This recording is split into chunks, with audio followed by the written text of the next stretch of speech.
klarifikasi dua hal dulu.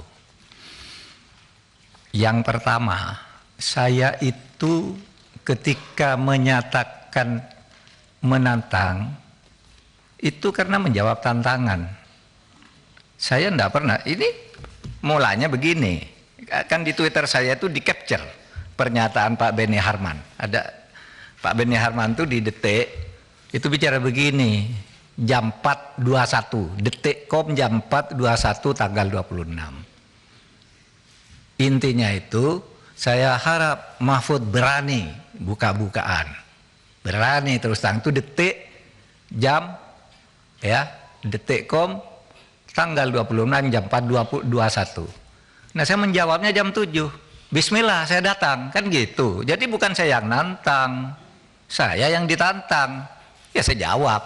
Jadi jangan dibalik gitu. Masih ada kan di Twitter dilihat. Saya tuh kan mengcapture Pak Beni, bukan saya yang mulai. Saya enggak, saya diem aja. Tapi ditantang gitu kan, ya datang, harap datang juga.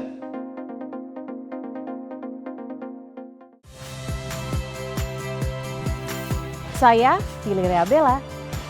Saksikan program-program Kompas TV melalui siaran digital, pay TV, dan media streaming lainnya. Kompas TV, independen, terpercaya.